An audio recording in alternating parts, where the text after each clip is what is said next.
Magandang araw na naman dyan. Sa aking mga taga-subaybay, sa munting channel ko, pagpalain kayo ng may kapal, at mabuhay kayo hanggat sa gusto ninyo. Sa content natin ngayon, ito ay kasalukuyang pangyayari. Ito ay may kaugnayan sa mga aso. Kwentuhan natin ang buhay ni Kilay, na viral na ngayon sa social media, na tinatawag na The Porter Dog, sa Polambato Port of Bogo City, Cebu. Pero bago tayo magsimula, humihingi ako sa inyong suporta para sa akin at sa munting channel ko. Please like, share, and comment lang down sa ibaba para sa inyong mga opinions. Kwentuhan natin yan sa comment section. And most of all, please subscribe to my channel para sa mga kakaibang mga kwento at mga kaalaman. Nag-viral ang isang asong nagngangalang Kilay, matapos ipakita sa isang video na tinutulungan niya ang mga manggagawa sa daungan o mga porter na hilahin ang lubid para masiguro ang pagdaong ng mga barko sa Polambato Port sa Bogo City, Cebu. Ang isa sa mga video ni Kilay ay nakakuha na ng higit sa 3 milyong view sa Facebook. Si Kilay ay ang masiglang aspin na tumutulong sa mga barko na dumaong sa isang daungan o pier sa Bogo City sa Northern Cebu. Ayon kay Junior, isang porter na kasalukuyang nag-aalaga ni Kilay, nagsabi na ang may-ari ng aso na si Kilay ay isang crew member ng isang pampasaherong barko kung saan kasama niya ito sa barko noon. Si Kilay ay nagmula o galing sa Allen, Samar. Chokoy ang tawag sa kanya ng dati niyang may-ari. Gayunpaman, pinalitan nila ang kanyang pangalan sa dahilan ginuhitan ng Kilay ang mukha ni Kilay. Nakatuwaan lang sa isang nag-aalaga kay Kilay. Simula noon tinatawag na siyang si Kilay. Si Kilay, isang aspin o asong Pinoy, ay tumutulong sa mga porter sa Polambato Port sa Bogo City sa pag-secure ng lubid mula sa barko na papadaong sa daungan. Si Kilay ay umaasang sakay ang kanyang amo o may-ari at kunin siya. Naging viral sa Facebook si Kilay matapos makitang kinukuha niya ang lubid sa mga barko para i-secure ito sa daungan.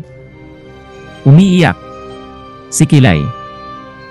Sinabi ni Junior na sa tuwing makakakita si Kilay ng pampasaherong sasakyang dagat na dumadaan sa dog pound, siya ay nagdadalang hati at umiiyak sa dahilang hinihintay nito ang kanyang amo para balikan siya. Iiyak siya kapag umalis ang light ferry sa daungan, ayon sa taga-pangalaga niya. Kinalaunan ay pinakawalan ang aso at inalagaan siya ng mga trabahador. Dahil dito, nagpasya ang pamunuan ng dog pound na manatili sa daungan si Kilay. Ang aso ay iniwan sa daungan ng kanyang may-ari na isang maintenance worker na pinagbawalan na dalhin ang kanyang alaga sa barko. Si Kilay ay umiiyak sa tuwing makakakita siya ng sasakyang dagat na dumaraan. Sinabi ng mga manggagawa o mga porter sa pantalan na laging sumusulpot si Kilay para tumulong. Ang kanyang dahilan sa paggawa nito ay gayunpaman ay nakakaantig ng puso. Mula noon, pumupunta na si Kilay sa daungan tuwing may dadaong na barko sa pag-aakalang makikita niya muli ang kanyang amo. Ginagawa ng pamahalaang lungsod ng Bogo City sa pamamagitan ng City Veterinary Office ang lahat para baguhin ang kwento ng buhay ni Kilay at makahanap ng pamilyang forever para sa kanya. Gayunpaman, nag-alala si Bogo City Vice Mayor Mael Martinez sa kaligtasan ng aso at nais na baguhin ang kanyang gawain ng paunti-unti. Kung ano naman ang ginagawa niya sa Roro, okay lang kung hindi delikado sa kanya. Dinala ko na siya sa City Veterinary Bantayan na lang at unti-unti nang baguhin ang routine niya. Dahil baka ma-depress si Kilay, sabi ni Martinez. Paano siya nakapasok sa daungan?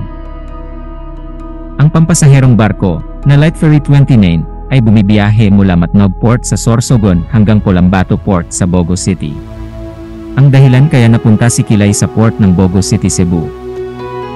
Si Kilay ay galing talaga sa Allen, Leyte, na bigla umano sumakay sa Light Ferry 29. At doon din unang ng cruise. Ang landas nito ni Glenn o madalas na tawagin na Mingming. Simula rito, inalagaan at pinakain si Kilay habang sila'y ay nasa barko. Nang dumaong naman ang kanilang barko sa Matnog Port ng Sorsogon. Habang nakadaong ang barko ay hinayaang naman nila umalis si Kilay. Ngunit inaaway siya sa ibang mga aso sa port dahil dito napagpasyahang na lang dalhin at pasakayin muli si Kilay sa barko. Ang biyahe ng barko ay papunta na sa Colambato Port of Bogo. At dito nagsimula na ang kaantig-antig sa puso na kwento ni Chokoy. Nakilaunan ay tinawag na si Kilay na tinaguriang the Porter Dog. Nang dumaong na ang barko ni Glenn sa port ng Bogo, ay hindi na pinahintulutan na maisakay ang aso. Masakit man sa damdamin ni Glenn, ngunit wala na siyang magagawa. At iiwan na niya ang napamahal na niyang aso. Hinahabilin na lang niya ito sa kanyang kaibigan na Porter na si Clemente. Noong buwan ng Agosto 2023, lalong dumagdag sa kanilang paghihiwalay, ay nag-iba na ng rota ang barko na sinasakyan ni Glenn. At ito ay dadaong na sa isa sa mga port ng Cebu City. Ito mahigit 3 hanggang 4 na oras papuntang port ng Bogo, na hindi naman kalakihan ang kanyang kinita sa barko para may paggastos para makapunta sa Bogo City, Cebu. Ang muling pagtatagpo ni Glenn at ni Kilay, ang surprise ending story. Makalipas ang 3 buwan, sa tulong ng GMA KEBJS, tinulungan na magkita muli sina Kilay at Glenn. Nang dumaang ang barko sa sinakyan ni Glenn sa port ng Cebu City, agad bumiyahi ito papuntang Colambato Port, Bogo City. Nang makarating sa port, dali-daling itong lumabas sa sasakyan at tinatawag si Chokoy o Kilay. Agad naman naalala ni Kilay ang kanyang dating amo, at ito'y tumakbo palapit ni Glenn. Walang sinayang na sandal. Ang dalawa nagkumustahan at naglalaro na para bang mga bata. At nang dumating ang oras na kailangan ng mamimili ni Glenn, nadalhin ba niya si Kilay pauwi o iiwanan, ay di ko inakala. Naiiwan pala niya ito, na kahit alam naman natin, hinihintay siya ng kanyang aso. Sa totoo lang, ako po'y napawindang nang sabihin ni Glenn o Mingming, naiiwan niya ang kanyang aso sa port ng Colambato, Bogo City, Cebu. Sa kadahilanan na siya lang ang nakaalam. At dito nagtapos ang kwentuhan natin ngayon. Ito po'y kasalukuyang pangyayari at pwede pang magbago ang mga kaganapan sa susunod na mga araw. Sana nagustuhan mo at may nakukuha kang mga kakaibang mga kwento at mga kaalaman sa kwentuhan natin ngayon. At kung gusto mo ang mga content katulad nito, ay humihingi ako sa inyong suporta. Please support my channel. Please like, share, at i-comment lang down sa ibaba para sa inyong mga opinions. Kwentuhan natin yan sa comment section. Please subscribe to my channel. Yung dagat stories left untold and ruthless channel. Maraming salamat po.